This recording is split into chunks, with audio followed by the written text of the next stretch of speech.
Hey everyone, this is JM. I'm coming to you with a special guest, a Mr. Paul Cunningham.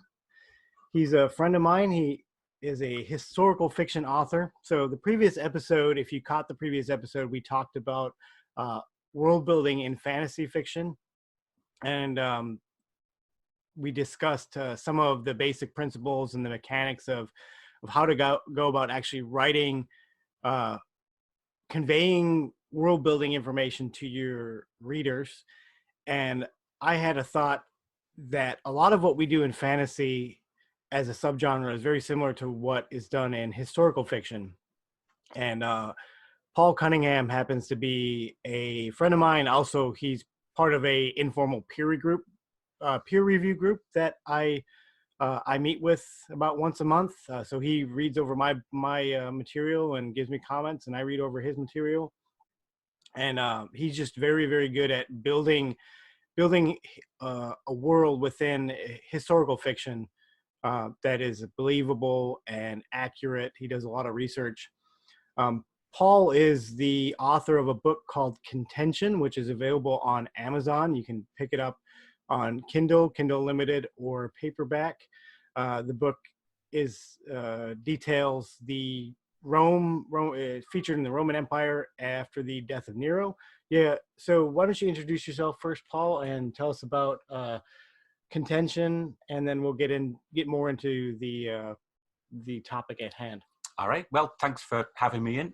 And yeah, I'd be happy to talk about Contention, which is the story of a single year, 69 AD, in the Roman Empire, which is probably the most eventful, chaotic year in the history of that empire. When Nero died, there weren't any successors, any obvious successors, because he'd killed all of his potential rivals, including his family members. No, that'll do it. So there was a kind of a scramble for the throne, and there were 4 emperors in succession over the course of that year. Some of them were assassinated. One of them killed himself. Rome was sacked. It was civil war. It was a very thrilling, exciting time. That particular book, how is it framed? What is the narrative format for that book?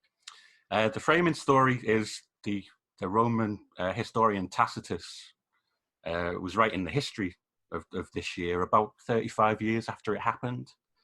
And he employs his slave, his kind of personal secretary, to go out and do some research. He wants him to talk to the lower class people who Tacitus doesn't want to talk to, and get stories like from slaves' eye views, kind of common soldiers' eye views, people in the street. So the story is basically this slave story. His name is Actus, and he talks to a lot of people and kind of writes up these stories of these people who saw those events from the point of view of ordinary people. Great. I very strongly recommend you guys go out and pick up that book. Like I said, Paul is very, very good at what he does, historical fiction.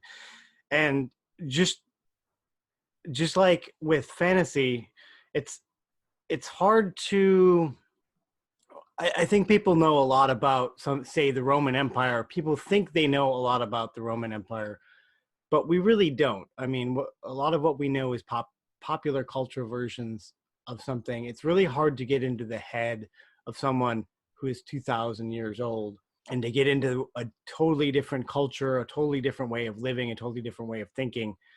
So when you're doing historical fiction, you have to convey those new ideas. It's almost like describing a new world to your reader, with the added burden of trying to be accurate and doing your research, which I think Paul is very good at. So to jump into the interview that I have planned out, the first thing I wanted to ask you, Paul, was why historical fiction? How did you get started writing historical fiction? As a writer, you're often advised to write what you know, but I want to write about things that I don't know because I want to learn something new. And I've always been just naturally inclined to history. I've always enjoyed reading historical fiction. If you read a well-researched historical novel, You're going to learn a bunch of stuff and be thrilled and entertained. And, you know, I'm kind of inspired by other fiction writers to do that. Do you have any examples of other historical fiction writers that you like or that you follow? Yeah, I was inspired by writers like Robert Graves, who wrote I, Claudius. There was another guy called Alan Massey, who wrote a series of books about the Julio-Claudian emperors. And that stuff, it's not always completely historically accurate, but it does get you inside the minds of people who lived 2,000 years ago. And in many ways, their minds, they think in the same way as we do, in many ways. But in other ways, they're utterly alien. Like one thing is like the acceptance of slavery. Like nobody questioned that as a social system. Not even the slaves questioned it, except perhaps Spartacus, apart from him. And like the main guy in my book, he's a slave and he's like totally fine about being a slave. So Roman question, was decimation a real thing? Oh yeah. And that was just kind of something that happened and was to be expected, or? It was a real thing back in the days of the Republic. It was definitely a thing when Rome was expanding. By my period, it wasn't really a thing. But yeah, they would like pick one guy out of every 10 and his 9 buddies would beat him to death with wooden sticks. And then when that happened, I mean, the reaction from the public would be, oh, that just kind of happens sometimes. The public would never see it because it would happen. Yeah. It would happen like after a battle. You know, if they didn't hold the line, if they ran away, that was when it happened.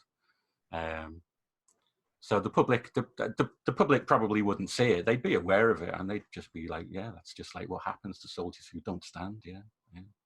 So you like historical fiction because you like the learning and the researching aspect of it. Yeah, I love that. Yeah. Is that right? Yeah. So how do you go about researching for a project? Because the thing that I notice when I read your writing is you just have so much information in there. It's really like weird, trivial things that are not common knowledge. Like there's something in your current work in progress.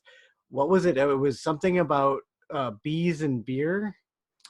Oh yeah. They used to. Beekeepers, bee handlers would soak their hands in beer and they would wash their faces in beer. And it was something to do with odor, something to do with the smell. So they didn't get stung?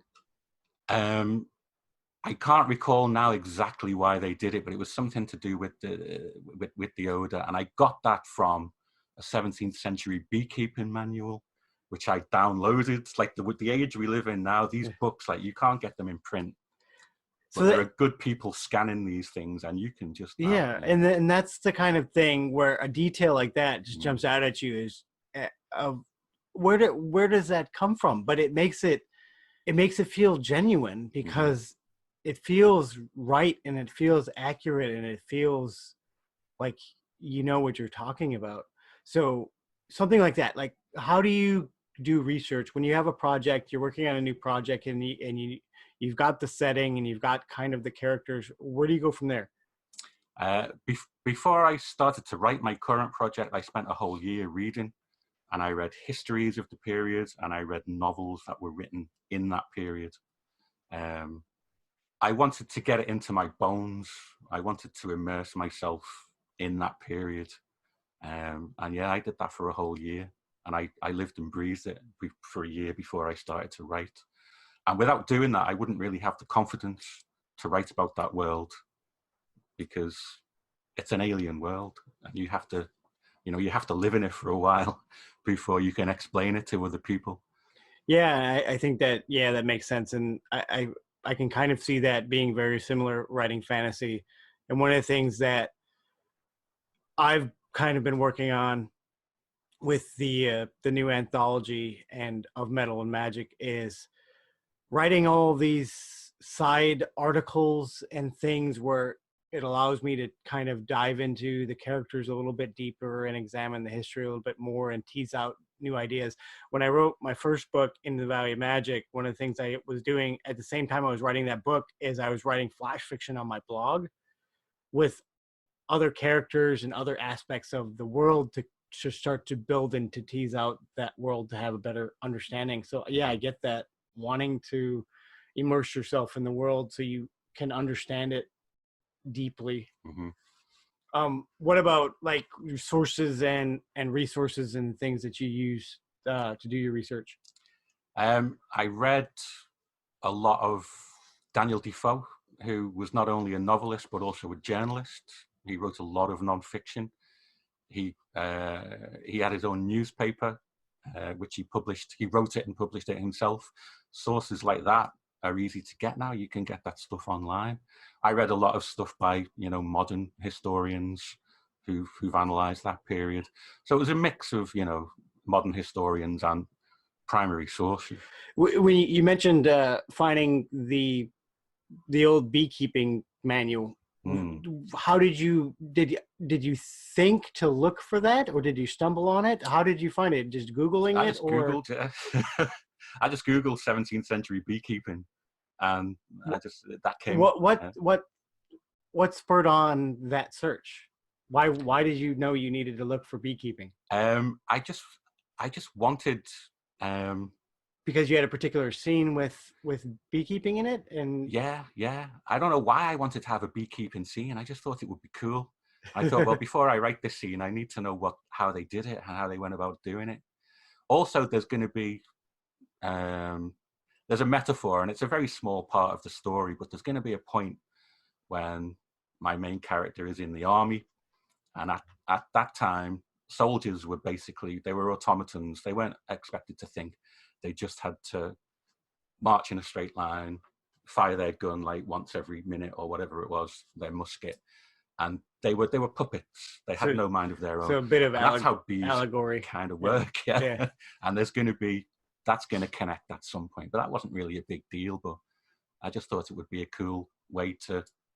Yeah, it's something that we don't have now, really, isn't it? Okay, so you've got your concept and you've done the research. Now, what we talked about in our previous episode, kind of the hardest part is, how do you convey that information to the reader without being overwhelming or dry or annoying or a myriad of other bad things that are going to turn your reader off? Because I feel like you do a really good job of conveying the world building and the historical information without being boring.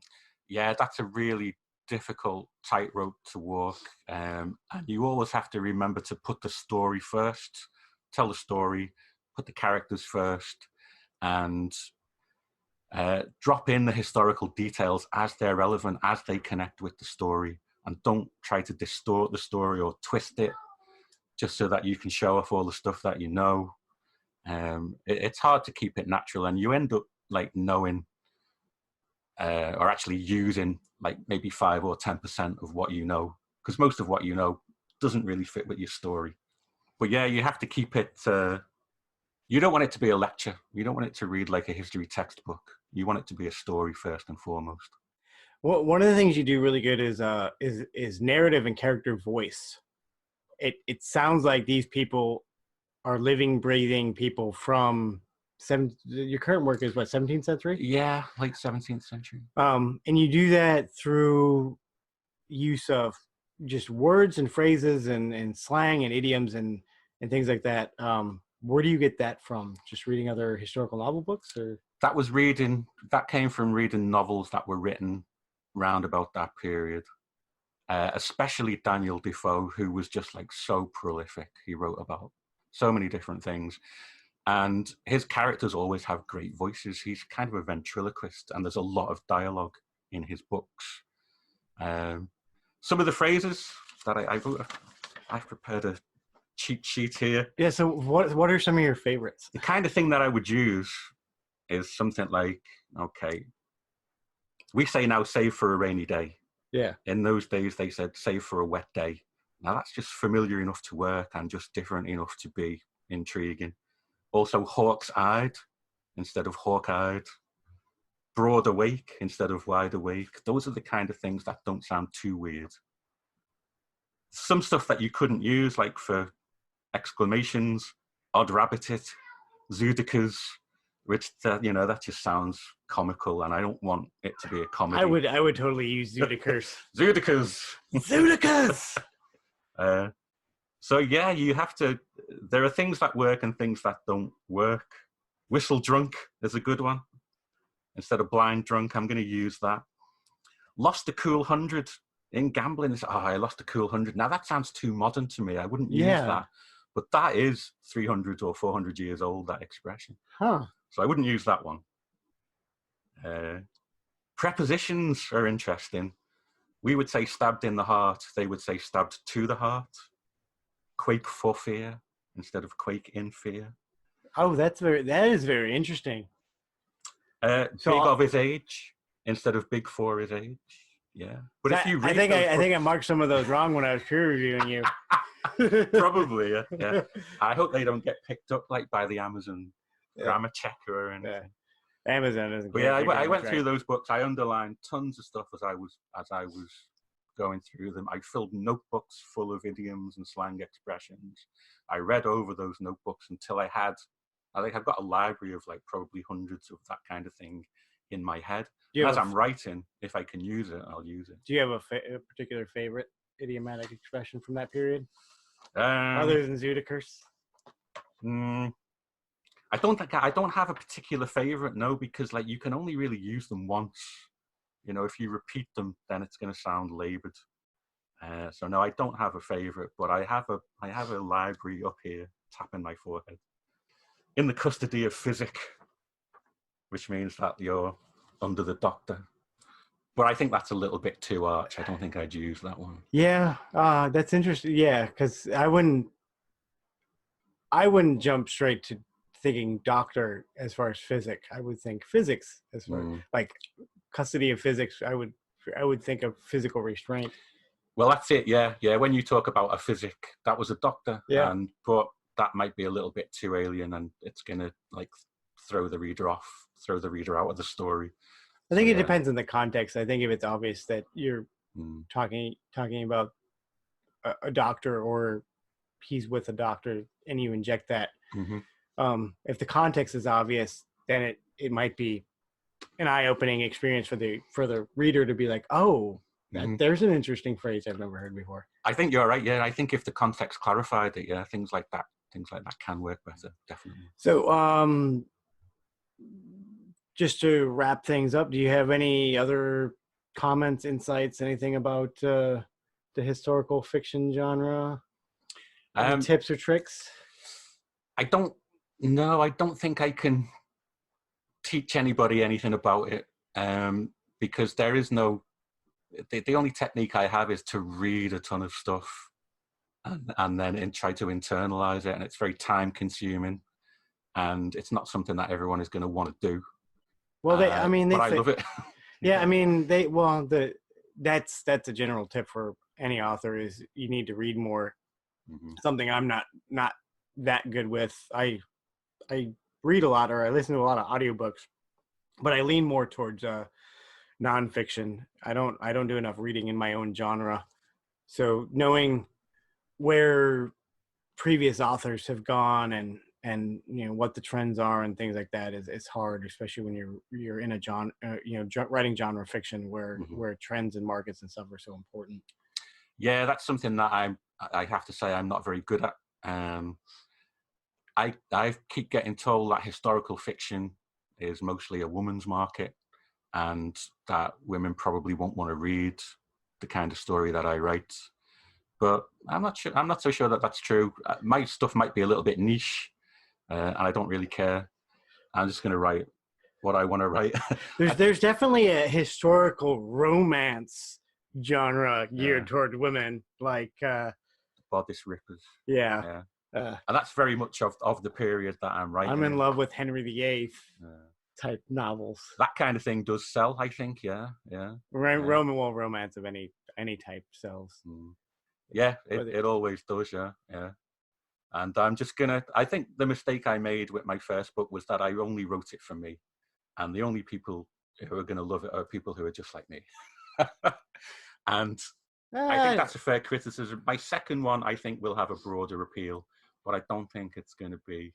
I don't know. I think the one That you broad. I think the one you're working on right now is really good. It's gonna be something. But yeah, the one that you did before, just to remind everyone, is called Contention, and it's available on Amazon. If you have Kindle Unlimited, you can read it as part of Kindle Unlimited, or you can get a paperback. Um, but yeah, I highly recommend it. And thanks for dropping by. And Thanks for having me in. It's been a pleasure. I will catch you guys next time. The next episode, episode 4, we're going to talk about the short story in all its glory. So, writing, formatting, publishing, any questions you have about the short story format, that's kind of my forte. But we'll see you next time.